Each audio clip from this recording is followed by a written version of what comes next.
Assalamualaikum warahmatullahi wabarakatuh. Saya Desa Gistriani, NIM 122110004 akan mengikuti kegiatan ujian tengah semester inovasi pembelajaran PPKN.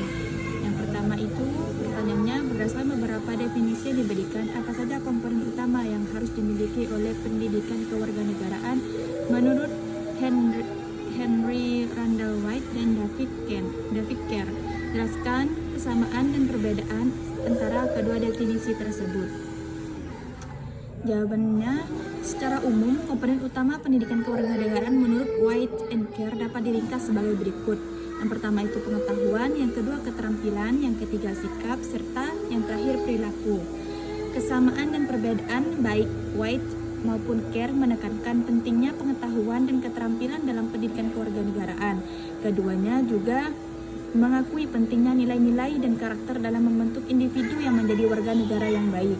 Namun, terdapat perbedaan dalam penekanan mereka. Yang pertama, White lebih fokus pada pengetahuan tentang kewarganegaraan dan pengembangan karakter, sedangkan Kerr lebih menekankan pada pengetahuan tentang isu-isu kontemporer dan pengembangan keterampilan partisipasi sipil. Perbedaan lainnya yaitu White melihat pendidikan kewarganegaraan sebagai proses pengajaran tentang kewarganegaraan, sedangkan Kerr melihatnya sebagai proses mempersiapkan individu untuk peran dan tanggung jawabnya sebagai warga negara. Selanjutnya pertanyaan nomor 2 yaitu berikan 3 contoh inovasi dalam pembelajaran pendidikan kewarganegaraan yang dapat meningkatkan efektivitas dan relevansi pembelajaran bagi siswa. Jelaskan bagaimana setiap inovasi tersebut dapat diterapkan dalam kelas. Jawabannya, ada 3 contoh pembelajaran yang bisa dilaksanakan. Yang pertama, pembelajaran berbasis proyek atau project based learning. Project based learning ini melibatkan siswa dalam proyek jangka panjang yang terkait dengan isu-isu kewarganegaraan yang relevan dengan kehidupan mereka, di mana siswa bekerja secara berkelompok untuk meneliti, menganalisis, dan mengembangkan solusi untuk masalah-masalah nyata seperti perubahan iklim, diskriminasi, atau kemiskinan. Bagaimana penerapannya dalam kelas? Yang pertama itu seperti guru dapat memilih isu-isu yang sesuai dengan minat dan tingkat kemampuan siswa. Lalu siswa dapat bekerjasama untuk meneliti isu yang dipilih, mengumpulkan data, dan mengembangkan solusi kreatif. Selanjutnya, guru dapat memfasilitasi diskusi dan debat untuk membantu siswa memahami berbagai perspektif tentang isu tersebut. Dan terakhir, siswa dapat mempresentasikan hasil proyek mereka kepada kelas atau komunitas yang lebih luas. Contoh yang kedua yaitu pembelajaran berbasis simulasi atau simulation based learning. Simulation based learning ini menggunakan pendekatan untuk menciptakan lingkungan yang aman dan merekrut siswa untuk belajar tentang konsep dan keterampilan kewarganegaraan. Siswa dapat berpartisipasi dalam simulasi peran, permainan, atau model lainnya yang meniru situasi dunia nyata yang relevan dengan kewarganegaraan. Bagaimana penerapannya dalam kelas? Penerapan dalam kelas seperti guru dapat memilih simulasi yang sesuai dengan tujuan pembelajaran tingkat kemampuan siswa. Lalu siswa dapat berperan sebagai berbagai karakter dalam simulasi dan mengalami konsekuensi dari tindakan mereka. Kemudian guru dapat memfasilitasi diskusi setelah simulasi untuk membantu siswa memahami pembelajaran yang didapat. Lalu siswa dapat merefleksikan pengalaman mereka dalam simulasi dan menghubungkannya dengan kehidupan nyata. Yang terakhir contohnya itu pembelajaran berbasis keterampilan digital atau digital skills based learning. Pendekatan ini mengintegrasikan teknologi digital ke dalam pembelajaran kewarganegaraan untuk membantu siswa mengembangkan keterampilan yang mereka butuhkan untuk menjadi warga negara yang aktif dan partisipatif di era digital. Siswa dapat menggunakan media sosial, alat online, dan teknologi lainnya untuk belajar tentang isu-isu kewarganegaraan, terlibat dalam diskusi publik, dan mengambil tindakan untuk membuat perubahan dalam pembelajaran. Bagaimana penerapan pembelajaran ini? Yang pertama, guru dapat menggunakan media sosial untuk berbagi sumber daya dan mendorong diskusi tentang isu-isu kewarganegaraan. Lalu siswa dapat membuat blog atau situs web untuk berbagi pemikiran ide mereka tentang isu-isu. Lalu guru dapat menggunakan alat online untuk membantu siswa belajar tentang proses pemerintahan dan berpartisipasi dalam pemilu. Selanjutnya pertanyaan yang ketiga, bandingkan definisi inovasi menurut Joseph Schumpeter dan Rogers Everett. Bagaimana kalau definisi tersebut dapat diterapkan dalam konteks inovasi pembelajaran pendidikan kewarganegaraan? Baik, jawaban saya di pertanyaan nomor 3 ini. Joseph Schumpeter mendefinisikan inovasi sebagai pengenalan produk, proses produksi, atau metode pemasaran baru yang menyebabkan perubahan struktur industri.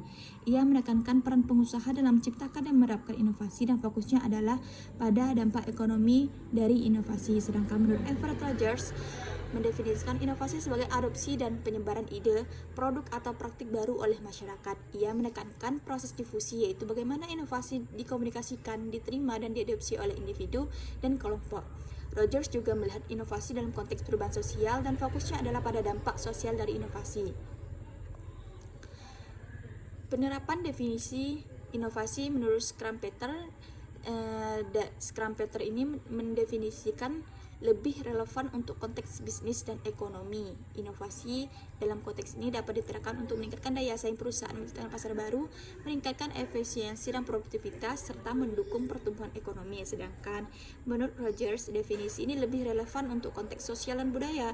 Inovasi dalam konteks ini dapat diterapkan untuk meningkatkan kualitas hidup masyarakat, memecahkan masalah sosial, mempromosikan perubahan sosial positif, serta memperkuat komunitas. Selanjutnya pertanyaan yang keempat, jelaskan manfaat pembelajaran berbasis proyek dalam pendidikan kewarganegaraan dan berikan contoh proyek yang dapat diterapkan di kelas untuk meningkatkan pemahaman siswa tentang demokrasi.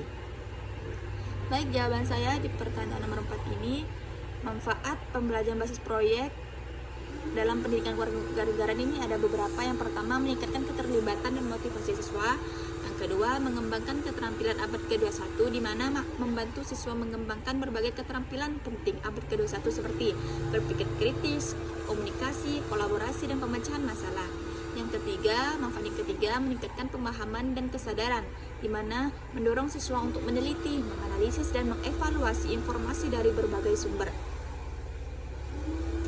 Contoh proyek untuk meningkatkan pemahaman siswa tentang demokrasi yaitu debat publik, di mana siswa dapat meneliti isu-isu kontroversial yang terkait dengan demokrasi seperti hak-hak minoritas, kebebasan berbicara, atau reformasi politik. Mereka kemudian dapat mendebat tentang isu-isu ini di depan kelas atau audiens yang lebih luas. Proyek ini dapat membantu siswa mengembangkan keterampilan berpikir kritis, komunikasi, dan argumen mereka. Terakhir, pertanyaan terakhir, sebutkan dan jelaskan metode penilaian autentik yang dapat digunakan dalam pembelajaran pendidikan kewarganegaraan untuk mengukur pemahaman dan keterlibatan siswa. Yang pertama itu portofolio. Portofolio ini adalah kumpulan karya siswa yang menunjukkan perkembangan belajar mereka dari waktu ke waktu dalam konteks pembelajaran kewarganegaraan. Portofolio dapat berisi berbagai macam karya seperti tulisan refleksi tentang pengalaman belajar kewarganegaraan, laporan penelitian tentang isu-isu kewarganegaraan, esai argumentatif tentang topik-topik kontroversial, karya seni atau media yang mengapresiasikan pemahaman siswa tentang demokrasi atau hak asasi manusia, dokumentasi partisipasi siswa dalam kegiatan kewarganegaraan seperti kampanye, advokasi, atau kegiatan sukarela. Penerapannya bagaimana? Penerapannya itu guru dapat meminta siswa untuk menyusun portofolio mereka sendiri dalam waktu ke waktu. Portofolio dapat dinilai berdasarkan berbagai kriteria seperti kualitasnya, kreativitasnya, komunikasinya bagaimana, dan upayanya bagaimana. Yang kedua, penilaian kerja, di mana penilaian kinerja melibatkan siswa dalam menyelesaikan tugas atau proyek mensimulasikan situasi dunia nyata yang dihadapi oleh warga negara. Dalam konteks pembelajaran kewarganegaraan, penilaian kinerja dapat berupa debat publik tentang isu-isu kontroversial, simulasi sidang pengadilan, kampanye advokasi untuk meningkatkan kesadaran tentang isu-isu sosial, serta proyek penelitian untuk mengembangkan solusi bagi masalah-masalah di komunitas. Penerapannya, guru dapat merancang tugas atau proyek yang sesuai dengan tujuan pembelajaran dan tingkat kemampuan siswa.